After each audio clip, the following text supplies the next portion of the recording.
اور کہ جتنے لوگ بھی اس معاملے میں عام مدد کے، مثال کے طور پہ اگر کوئی انسان نماز پڑھانے کے لیے آگے بڑھتا ہے اور کوئی اس سے پوچھتا ہے کہ نماز کیسے پڑھی جائے، اور اس کو بتاتا ہے کہ اس طرح سے رکوع ہو، اس طرح قیام ہو، اس طرح سجدہ ہو، تو اس کو بھی وہی ثواب ہوگا جو اس نے بتایا ہے. تو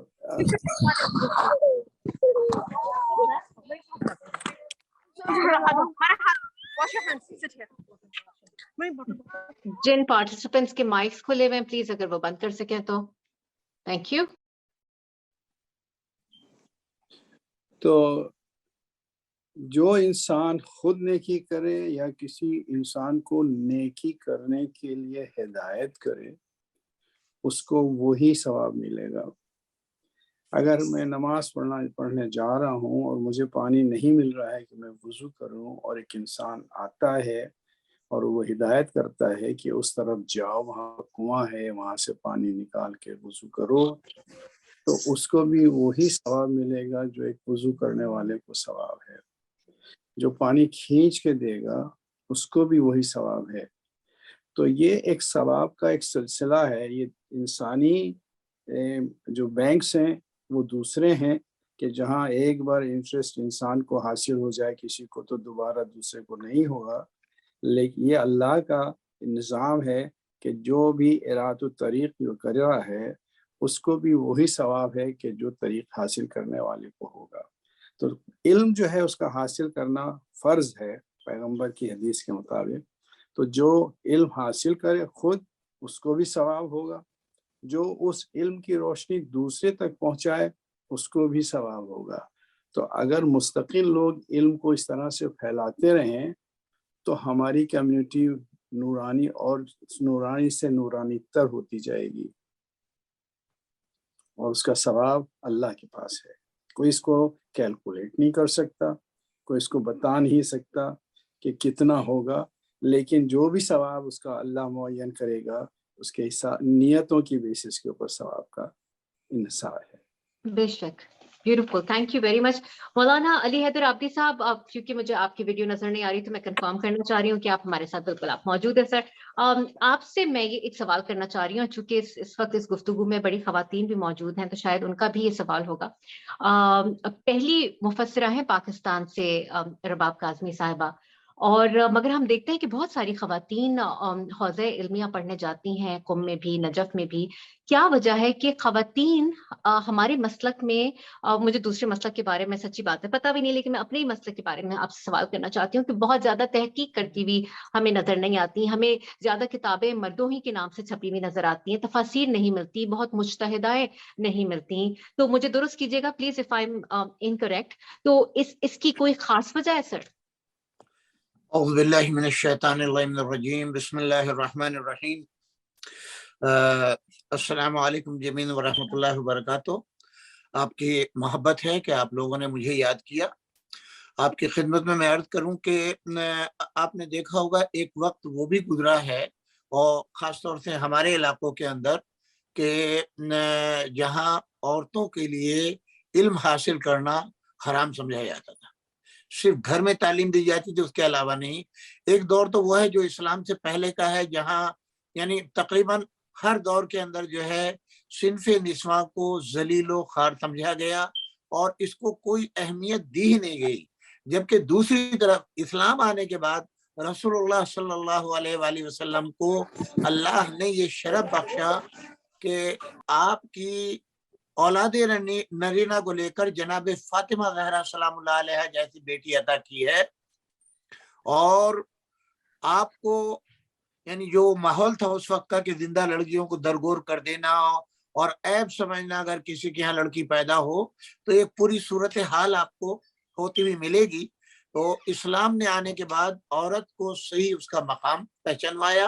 سب سے بڑا شرف عورت کا یہ ہے کہ سوائے حضرت عیسیٰ علیہ السلام کے بقیہ کوئی بھی، یا بغیر ماں باپ کے حضرت آدم اور حضرت حوا تشریف لائے دنیا میں، اور بغیر باپ کے حضرت عیسیٰ، ورنہ اس کے علاوہ بغیر عورت کے اللہ نے اس کائنات کو خلق کرنے کے لیے، انسانوں کو پیدا کرنے کے لیے، نسل انسانی کو بڑھانے کے لیے عورت کو شرف بخشا ہے کہ اس کے بغیر اس کا اضافہ نہیں ہو سکتا۔ اور ہر دور کے اندر چونکہ خواتین مظلوم رہی، ان پر ہر طرح کا ظلم و ستم ڈھایا گیا، جبکہ نسل انسانی کی ضامن یہ تھی۔ پھر چونکہ یہ جو اس وقت آپ نے ایک حوالہ دیا حوزہ علمیہ کے اندر خواتین کا پڑھنا یا جگہ جگہوں پر حوزات علمیہ خواتین کے لیے قائم ہونا، یہ اس وقت کی دین ہے، انقلاب اسلامی ایران کے بعد کی۔ اس سے پہلے جو ہے کوئی مدرسہ ہمیں جو ہے وہ دینی نہیں ملتا۔ یعنی خود میں اپنے زمانے کی بات کر رہا ہوں کہ ہمارے یہاں جو ہے لڑکیوں کو صرف قرآن مجید اور تحفۃ العوام پڑھایا جاتا تھا، اس کے علاوہ نہیں۔ اگر آپ تاریخ میں دیکھیں گے تو ایک وقت وہ بھی آیا کہ علماء نے عبد الباسط مشہور قاری تھا مصر کا، اس کی قرات کو سننے کے لیے سورہ یوسف کو حرام قرار دے دیا تھا خواتین کے لیے۔ تو بہرحال یہ ایک دور تھا۔ انقلاب اسلامی کے بعد ظاہر ہے کہ اس انقلاب کے اندر جو ہے خواتین شانہ بشانہ قربانی دی ہے، اپنے بچوں کی، اپنے بھائیوں کی، اپنے والدین کی، اپنے شوہروں کی، انہوں نے قربانیاں دی ہیں۔ اب میں آپ سے یہ پوچھنا چاہتی ہوں کہ تشیع میں کیوں ہے؟ کیونکہ ہم کہتے ہیں ہمارا اسکول آف تھاٹ تو ہمارا مکتبہ فکر کا کوئی مقابلہ ہی نہیں ہے۔ ہمارے جو مینٹورز ہیں، ہم جن کو دیکھتے ہیں وہ تو ان کے ٹائٹلز عالمہ فاضلہ، عالمہ غیر معلمہ ہیں، تو ہم where did we go wrong؟ میں اسی لیے عرض کر رہا ہوں کہ یہ جمود رہا ہے، اور صرف ایک پورا وقت بڑا طویل ایسا گزرا، ورنہ تو تاریخ میں آپ دیکھیے اسلام کے بعد میں سب سے پہلے جناب فاطمہ الزہرا سلام اللہ علیہا نے مدینے میں درس تفسیر شروع کیا، اور جس وقت آپ کی وفات ہوئی، شہادت ہوئی ہے، اس وقت جناب زینب کبریٰ سلام اللہ علیہا کی عمر شریف 5 سال تھی، اور آپ نے اتنی تربیت جناب فاطمہ زہرا کی کر دی تھی کہ آپ کی شہادت کے بعد جناب اہل مدینہ کو، ان کی خواتین کو جو ہے وہ رشد و ہدایت کے لیے جناب زینب سلام اللہ علیہ نے اس مسند کو سنبھالا اور وہاں درس تفسیر کو شروع کیا۔ اور ہمیں تاریخ یہ بتاتی ہے کہ جب امام علی علیہ السلام کا ظاہری زمانہ خلافت آیا ہے اور آپ مائگریٹ کر کے کوفے آ گئے ہیں، تو کوفے میں وہ افراد جو ہجرت کر کے مولا کے ساتھ آئے تھے، ان کی خواتین نے یہ خواہش کی کہ جو درس تفسیر، درس حدیث مدینے میں جناب زینب نے شروع کیا تھا وہ شروع کرائے۔ وہ درس پھر دوبارہ کوفے میں شروع ہوا۔ لیکن ظاہر ہے کہ جو ایک زمین کا اثرات بہت زیادہ ہوتے ہیں، اور ہندوستان میں خاص طور یعنی ہمیں تاریخ میں بہت سی شاعرائیں ملی ہیں، بہت سے جو ہے مصنفائیں ملی ہیں، مگر تفسیر کے اندر کسی بھی مسلک کے لحاظ سے کسی خاتون کا نام مجھے نظر نہیں آیا۔ البتہ یہی ہماری بہن رباب کاظمی کے توسل سے جو ان کی چیزیں ملی ہیں، اس میں مولانا رضا رضوی صاحب کا جو ہے وہ تائید نامہ ملا ہے، جس میں انہی نے حوالہ جو ہے وہ ایک خاتون کا دیا ہے، میرے علم میں نہیں ہے، انہی کا ایک حوالہ ہے کہ ایران میں مشہور عالمہ مجتہدہ سیدہ نصرت بیگم نے قرآن کریم کی تفسیر مخزن العرفان کے نام سے 14 جلدوں پر مشتمل ہے جو شائع ہوئی ہے۔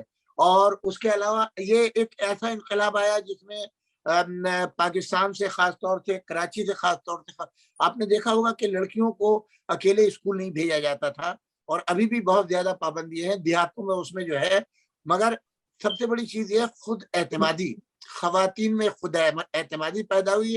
جتنی نسل کے لیے ماں کا تعلیم یافتہ ہونا بے حد ضروری ہے، اور یہ کام علماء ایران نے انجام دیا کہ خواتین کے لیے باقاعدہ درس و تدریس کا کام انجام دیا۔ آج ماشاءاللہ اس وقت جو ہے وہ مجتہدہ بھی بن رہی ہیں اور بڑی بڑی کتابیں لکھ رہی ہیں، اور اب آپ کے سامنے جو ہے محترمہ رباب ذاکرہ جو ہے، ان کی تفسیر جو ہے یہ اس سے ایک ہم یہ کہہ سکتے ہیں کہ آنے والا زمانہ ہمارے لیے روشن تر ہوگا، کیونکہ پورا ایک صدیاں گزر گئی ہیں جہاں کے اوپر کوئی پڑھنے والا نہیں تھا۔